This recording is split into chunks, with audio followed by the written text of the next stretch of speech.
Waiting on the thingy to show up on the screen.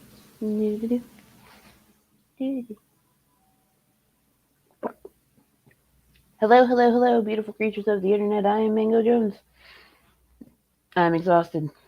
Woke up late from my nap. This almost didn't happen. While we wait for people to file in and whatnot and all of the things, as always, in the description, there are links to all of the members of the Stream Pervs family. There's all the members of Petty Fam and Black Beans. There are links to resources for LGBTQIA plus individuals, people experiencing domestic violence, reproductive health resources. It's a whole list of all the things. Find it down there. Pinned at the top, of course, is the Small Human Expenses Fund, because trying to keep a 10-year-old alive on microwave food while living out of a hotel is very difficult. So if you'd like to help with that, there you go. Bam. Oh, spiel over. So, WGA has come to an agreement, and the strike is actually ending. So, yeah, we're going to take a look at that today. Everyone lurking and stuff. Hi, how are you? How's it going? Alright, so let's take a look. Oh yeah, I have to do the whole thing. Share screen. Boom. Boom. Ta-da! Okay, so as of right now, they have agreed that this agreement is going to be the agreement. If anything else needs to change, they'll figure out just tiny details. But yeah, the writers can get back to work as of today. SAG-AFTRA is still on strike, which means that they'll be able to write shows, but no one's gonna be able to act in them yet. And we're gonna discuss what this potentially means for SAG-AFTRA.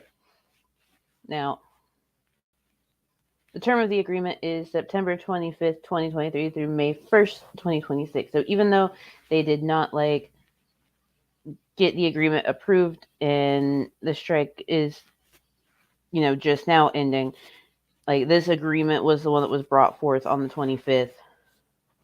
So that's why that term is that way. So,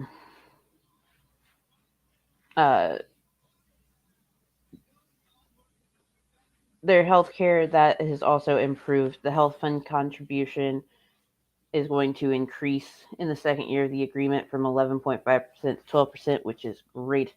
The guild is also has the right to divert an additional 0.5% in each of the second and third years of the contract from various minimum increases to either a health fund or a pension fund. Now, one of the biggest issues when it comes to writers and actors is the amount of money that goes into the health plan. Their health insurance is shit. It is garbage. And if you don't write a certain amount or work a certain number of hours or for a certain length of time, then you don't have fucking insurance. It's just garbage.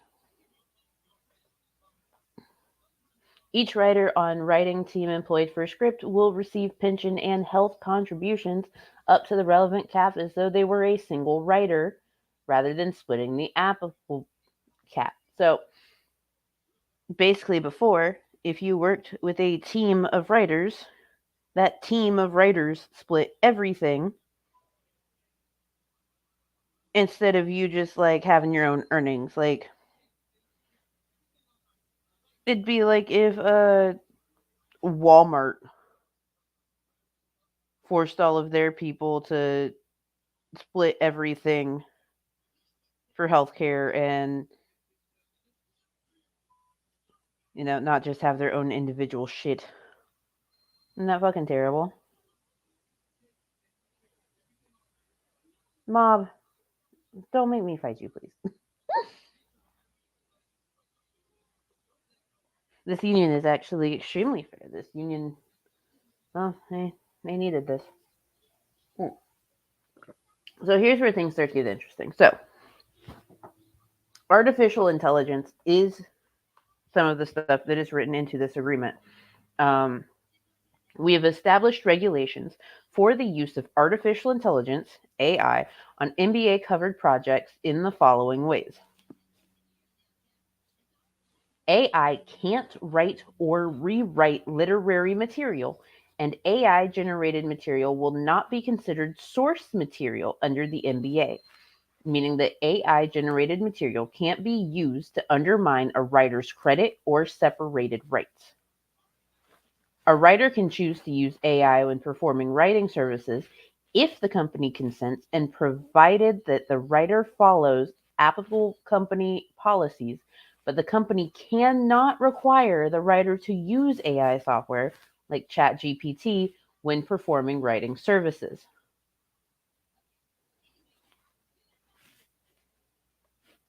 This is the agreement that they came to with the studios. This is the one that was like, yes.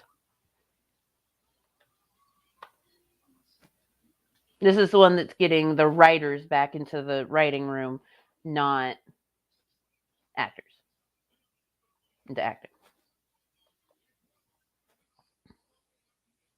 The company must disclose to the writer if any materials given to the writer have been generated by AI or incorporate AI generated material.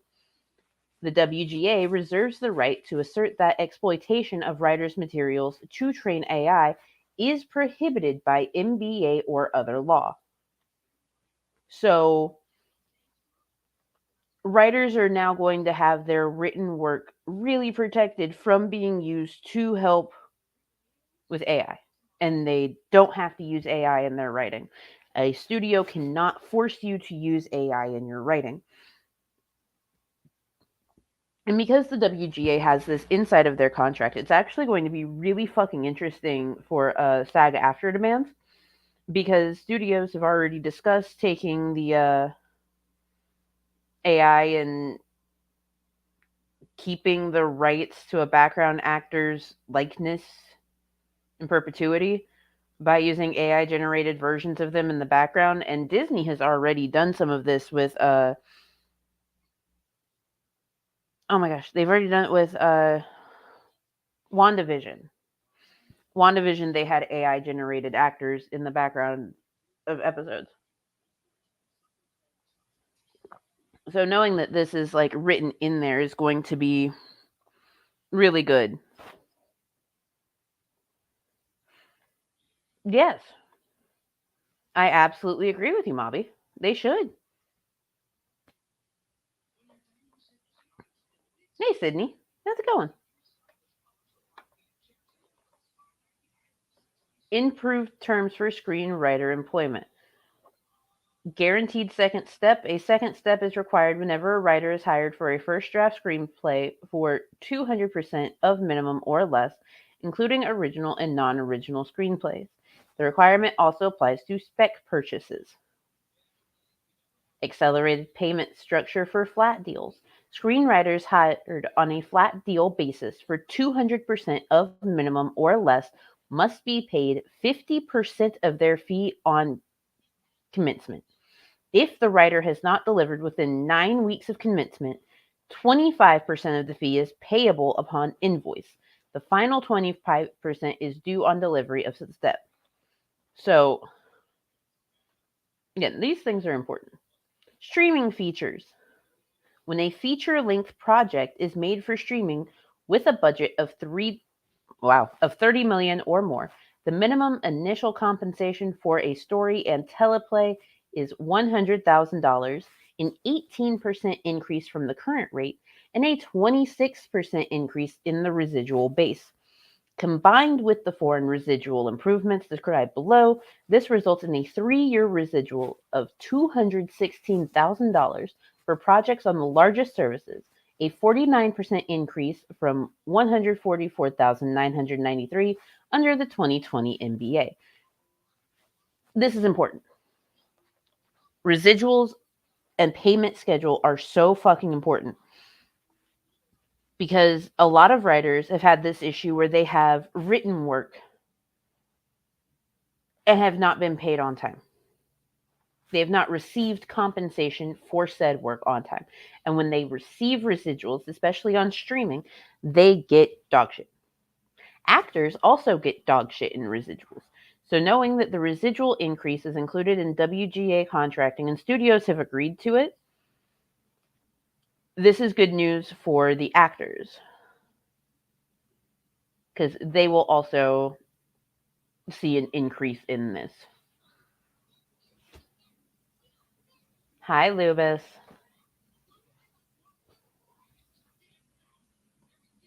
So, improved terms in high-budget subscription video on demand. Streaming is the worst culprit, and Disney, when it comes to residuals and payment and everything. Increased foreign streaming residuals. Foreign streaming residuals will now be based on the streaming service's number of foreign subscribers for services available globally, amounting to a 76% increase, including a 2.5% base increase to the foreign residual for the services with the largest global subscriber bases over 3 years. For instance, Netflix's 3-year foreign residual will increase from the current $18,684 for a 1-hour episode to $32,830. It's amazing. Viewership-based streaming bonus. The Guild negotiated a new residual based on viewership, made for VOD services and films that are viewed by 20% or more of the service's domestic subscribers in the first 90 days of release or in the first 90 days in any subsequent exhibition year, get a bonus equal to 50% of the fixed domestic and foreign residual, with views calculated as hours streamed domestically of the season or film divided by runtime. For instance, projects written under the new MBA on the largest streaming services would receive a bonus of $9,031 for half-hour episodes, $16,415 for 1-hour episode, or $40,500 for a streaming feature over $30 million in budget. This bonus structure will take effect for projects released on or after January 1st, 2024. So basically, all of this new stuff that was supposed to be coming out that they had put on hold, they had pushed back because of these strikes, are now actually going to see a significant residual increase, which means that they're going to be properly compensated for all of the fucking people watching the shit that they put out.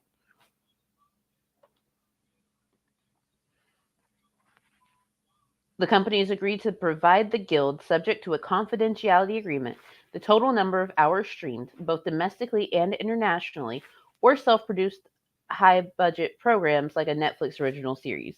The Guild may share information with the membership in aggregated form. Premium for pilot and backup scripts. 150% pilot premium and 115% backup script premiums will now apply to programs made for HBS VOD. This is great. This is fantastic. This is going to set a precedent for the SAG-AFTRA demands. Because if they can give all this to writers, if they can come to this agreement with the writers, they should be able to come to a similar agreement with the actors. Because you can't do much when you got all the people in the writer's room, but no one to act it out. Quick pause right here. Friendly reminder. There's links to people and stuff and themes inside of the description. If you would like to help me and small human survive out of our microwave in our hotel room, you can hit the links up there. Great, cool, let's continue. Minimum terms for advertising supported streaming. Now, there's a whole bunch of streaming services that are advertisement based or have the option to be advertisement based, including like Paramount Plus and Peacock. You also got like Tubi TV, which does produce their own original series, and some of those are actually union works. You've got IMDb TV, which also is ad supported, even though they're owned by Amazon. Yeah. High budget programs made for ad supported streaming services get the same initial compensation terms as the equivalent programs made for subscription streaming services, including network primetime script fees for the highest budget series, as well as protections like SPAN, using the basic cable SPAN cap of $375,000, and premium rates for pilots and backup scripts. These programs will also receive a 2% residual for reuse on the AVOD services. Also included in AVOD services are like TV on demand services, like going to NBC's website and signing in with your network provider and like watching shows there. It's ad based. Yeah. They finally are going to increase everything with the series employed writers. One of the biggest issues was that before streaming, writers were guaranteed a set number of weeks, a set number of episodes, a set number of hours. And it was usually 20 plus episodes, so like 13 weeks, all of this other stuff. And then that changed with streaming because they do, 10, 11, 12 episode seasons, essentially cutting their work in half and not allowing them to be employed for the set amount of time needed to be able to have their health insurance, which is really kind of fucked up. Why don't you want to keep your writers healthy? Just a thought. Hang on just 1 second. I'm going to play a little bit of music, step away, and grab some water. I've been talking a lot.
Okay. Woo. Yay, water. Hey, Arctinium. I don't know. You figured me out.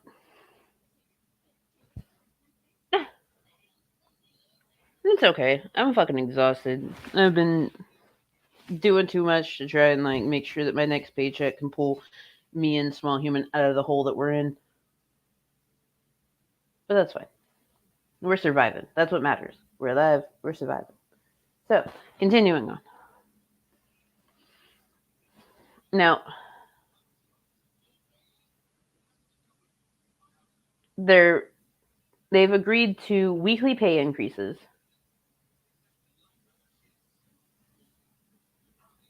They've agreed to write a producer weekly rates, and minimum weekly rate is exactly what is needed. Because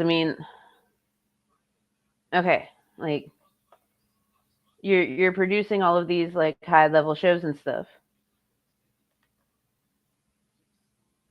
A 9.5% increase up to 9 weeks.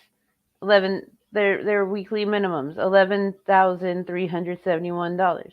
Like if you're producing all these high budget shows that are using all of this time and stuff, yeah, you should be compensated for your level of knowledge in your work. Properly compensated. Their development room premium increases for staff writer, a story editor, executive story editor, and writer producers.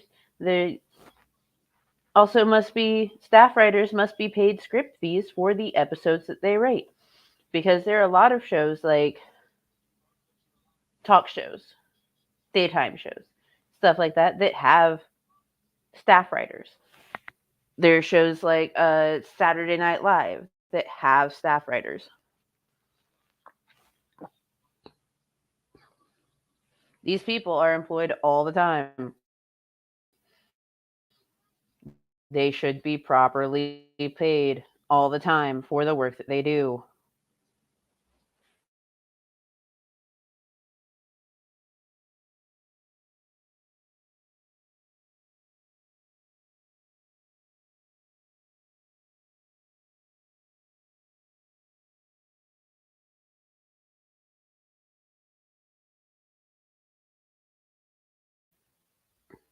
Why is my internet being shit?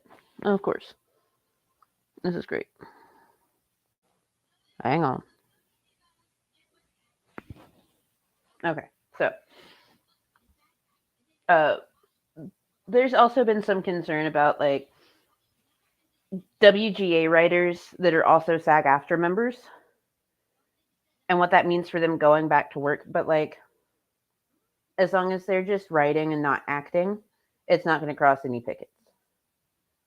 Hopefully, SAG-AFTRA can come to a new agreement with the AMPTA very soon, like very, very soon, and everyone can like go back to doing stuff. Because let me tell you, I am not looking forward to even more fucking reality shows. Don't get me wrong, I love my trash TV, but at the same time, people like Netflix use reality shows to just exploit regular people for work. Zeus Network exploits all of those people for everything. Zeus Network does a whole bunch of illegal shit. Not even gonna lie.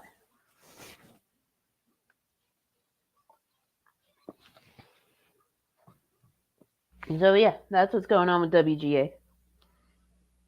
How are y'all doing? Anything y'all would like to talk about before I end up getting out of here?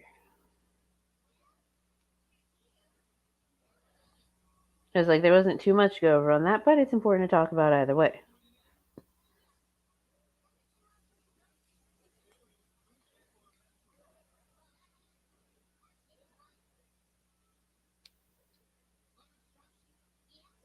I personally am just very, very tired.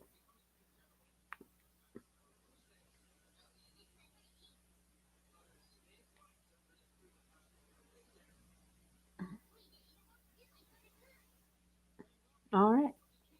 Well, if no one has anything they'd like to discuss, or say, or talk about, then I guess we're gonna get out of here. It'll be a short stream. That's fine.